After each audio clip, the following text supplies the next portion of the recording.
Jenis jet pribadi yang digunakan Kaisang dan Erina Gudono adalah Gulfstream G650ER. Pesawat ini buatan Gulf Aerostream Amerika Serikat pada 2021. Pesawat ini punya kapasitas 16 kursi penumpang, juga 4 awak.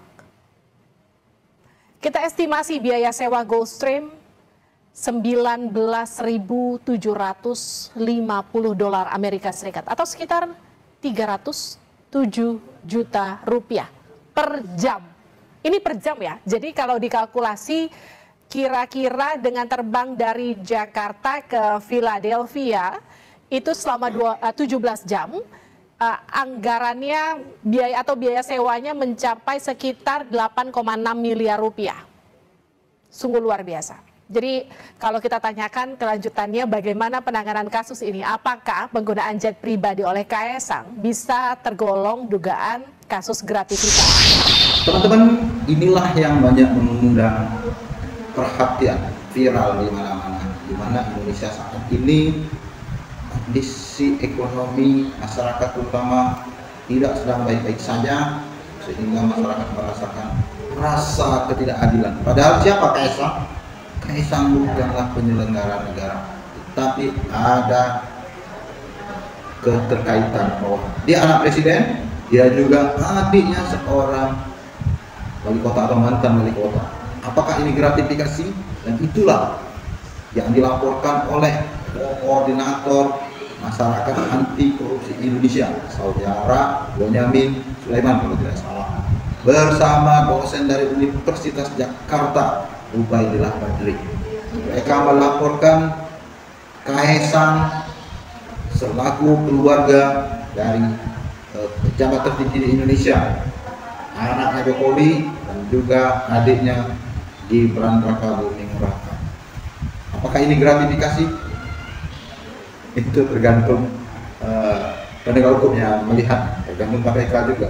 Tetapi laporan kedua orang ini meminta kepada KPK untuk, maksudnya itu meminta kepada Kaisang untuk melakukan klarifikasi. Kalau menurut KPK sendiri, perjalanan Kaisang dan Erina Gudono ini baru tahap pencegahan, itu saya tidak tahu. Mungkin saja, mungkin bisa masuk ke tahap penindakan. Inilah versi dari Komisi Pemberantasan Korupsi. Saya tidak tahu sampai sejauh mana. Kenapa ini terbongkar?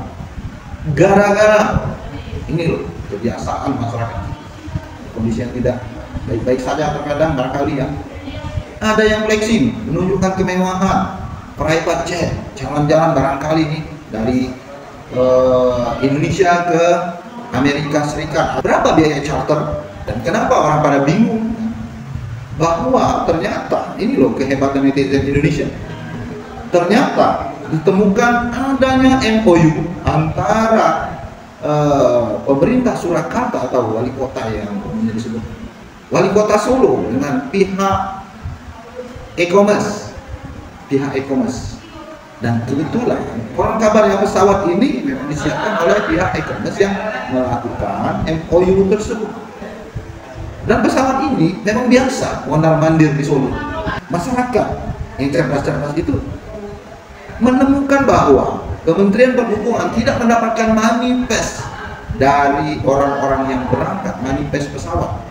Tetapi meskipun begitu, manifest ini mau tidak mau ada di Airnet, ya, navigasi penerbangan. Ada di Airnet, ada juga di ground handling, dan bahkan ada di otoritas bandara.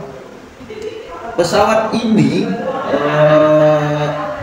bernomor seri F588SI. Nah, ini bahasa Indonesia saja. Pesawat ini memang diproduksi tidak banyak, hanya kisaran 600-an saja. Siapa-siapa yang menaiki pesawat ini umumnya yang memiliki pesawat ini, apakah ini pesawat pribadi atau bukan, saya tidak tahu. Tapi umumnya private jet atau charter itu orang-orang penting, kelasnya Elon Musk, begitu. Nah, apakah ini termasuk gratifikasi atau tidak? Saya belum tahu juga. Akan tetapi pesawat dengan 2 pilot 16 set ini bisa dimodifikasi. Apakah Kaisang ini charter atau milik pribadi? Kalau charter Bayangkan teman-teman, charter sejak umumnya begitu ya, sejak pesawat ini dihidupkan dari Indonesia sampai ke sana, turun lagi, kalau kembali itu semua dikeluarkan biaya, bahkan termasuk akomodasi dan penginapan para kru pesawat. Dan lucunya lagi, ketika sampai di Indonesia, ada yang jemput di bandara, ada yang pakai celana pendek dengan sandal. Itu teman, ini kan mengundang keanehan juga. Apakah boleh? Dan ada mobil-mobil khusus.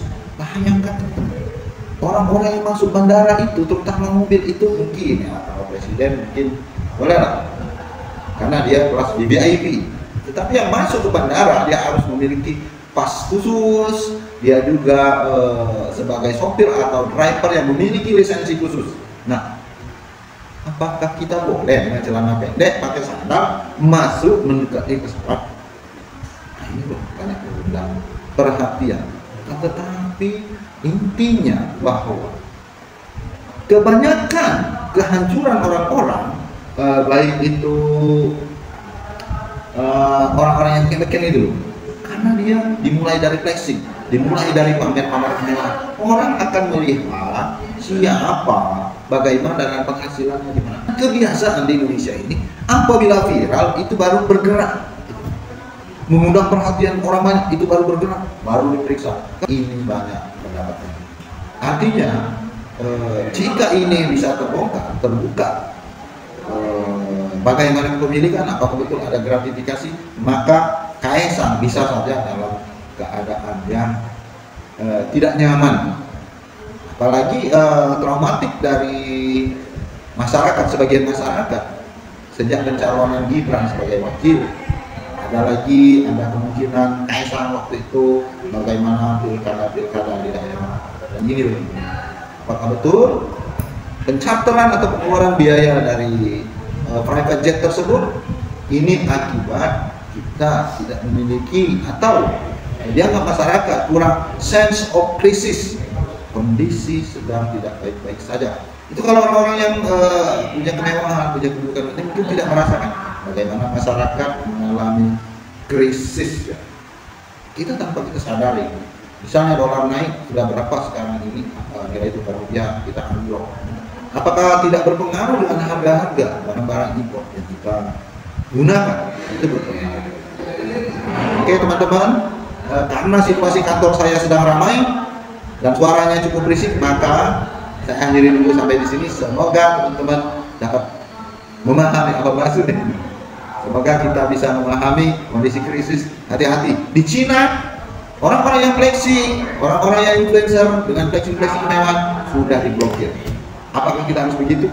Saya tidak tahu.